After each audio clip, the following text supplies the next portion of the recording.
Hi. வருஷம் வருஷம் தூரத்துல தெரியலன்னு கண்ணாடி போடுறோம்.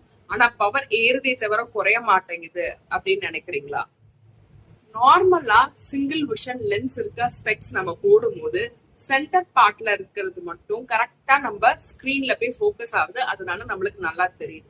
பட் ஓரங்கள் எல்லாமே ஸ்கிரீனுக்கு பின்னாடி, அதாவது ரெட்டினாக்கு பின்னாடி தான் வந்து ஃபோக்கஸ் ஆகுது. இது வந்து ஒரு சிக்னல் கொடுக்குது கண்ணோட பவர் வந்து அதிகமாகிறதுக்கு. சோ சில பேருக்கு நார்மல் ஸ்பெக்ஸ் யூஸ் பண்றது கண்ணுக்கு ஹார்ம்ஃபுல்லா இருக்கு. பெரிஃபரல் டீஃபோக்கஸ் ஸ்பெக்ஸ்ல ஓரங்கள்ல இருக்கிறது வந்து கண்ணுக்கு முன்னாடி ஃபோக்கஸ் ஆகுது, இல்லைன்னா கண்ணுடைய ஸ்கிரீனுக்கு மேல ஃபோக்கஸ் ஆகுது. இது வந்து பவர் ஏறாம இருக்கிறதுக்காக ஒரு ஸ்டாப் சிக்னல் கொடுக்குது. ஸோ பெரிஃபரல் டீஃபோக்கஸ் கண்ணாடி கூட நம்ம கொஞ்சம் கேர் எடுத்துக்கிட்டோம்னா பவர் ஏறாம நிச்சயமா ஸ்டாப் பண்ண முடியும். நான் டாக்டர் சரயு காயத்ரி, தி ஐ டாக்டர். Stay connected.